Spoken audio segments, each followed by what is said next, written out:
The day-to-day experiences of high school are often misconstrued in popular media. Because of this, we're going to break down the top 5 myths of high school. Stay tuned for more info. Before we jump into it, make sure to like, follow, and comment if you enjoyed this content. And make sure to check out our other TenneyTube video here, where we cover study techniques that are proven to help students. Myth number 1 is that you aren't going to use what you've learned outside of school. Oftentimes, students will become frustrated with classes or assignments, thinking that what they're learning isn't applicable to their lives outside of school.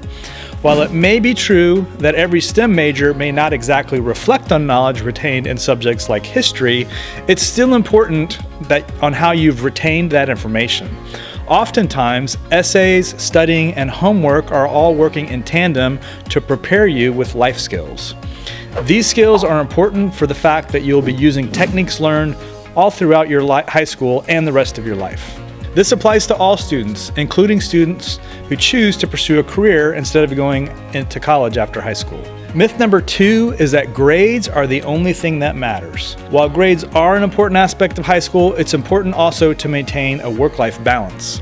This is evident when the college application season rolls around. Colleges look to your extracurriculars to find a well-balanced student. Yes, it's true, one of the first things they're going to look at is your SAT or ACT scores and your GPA, but they also are going to factor in things that you're doing that are outside of school academics. Things like being on the soccer team, involved in the theater department, etc., all show aspects of leadership and teamwork that prove as a valuable skill on a person's college resume. It's also important to maintain your own mental health and well-being. All too often, students lock themselves in their room studying without a break, which can lead to a decrease in academic performance. Myth number 3 is that popularity matters in high school. This one can be a large source of anxiety for a lot of incoming freshmen. We've all seen the movies that portray generalized high school stereotypes, but the reality of the matter is that high school is very different from how it's portrayed in popular media. This isn't to downplay the social aspects of high school. It's still important for that to be part of the experience, but to say social popularity only matters would be a lie. Many people in high school are more approachable than you think, and with the advent of social media, it's easier now more than ever to organize and meet new people. A great way to dip your toe into the water is to join a club or a team. These are great avenues for meeting people and puts less stress on you during the school day to try to find and make friends, as well as distracting you from your academics. Myth number 4 is that you need to take a bunch of AP classes in order to be successful. AP classes is another point of confusion for many high school students and parents alike. Advanced placement classes get a rep for being required to go to good universities. While it's true that certain select universities will require certain AP classes, it doesn't necessarily mean that you're not competitive for the most of the top universities if you don't take all AP classes. The biggest benefit of AP classes is having the ability to get ahead on your college credits, which is great for those students who are looking to save as much money as possible while pursuing an education. It's also good for students who already know what they want to do and wish to complete the core requirements as quickly as possible so they can work on their major-related requirements as soon as they enter university. Myth number 5 is that the foundation plan matters.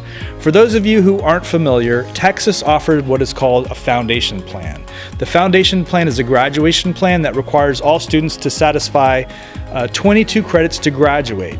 But then beyond the 22 credits, there's an endorsement that requires, which is an additional 4 credits. These endorsements include multidisciplinary studies, STEM, business and industry, public service, and arts and humanities.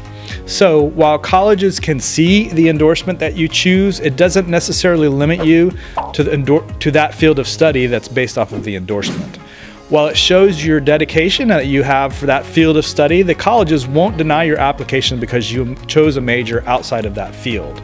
Use the endorsement system to explore fields of study and figure out classes and career options that interest you. While these aren't the only myths from high school, there are some of the more common ones we hear in the Houston area. Be sure to check out our reels as well as our blog, both linked down below, for other common myths about high school. As always, be sure to hit that like and subscribe and click the bell icon to be reminded whenever we post something new. Make sure to check out all the links in the description if you're curious about us or want to peruse some of our previously posted video content. See you on the next one.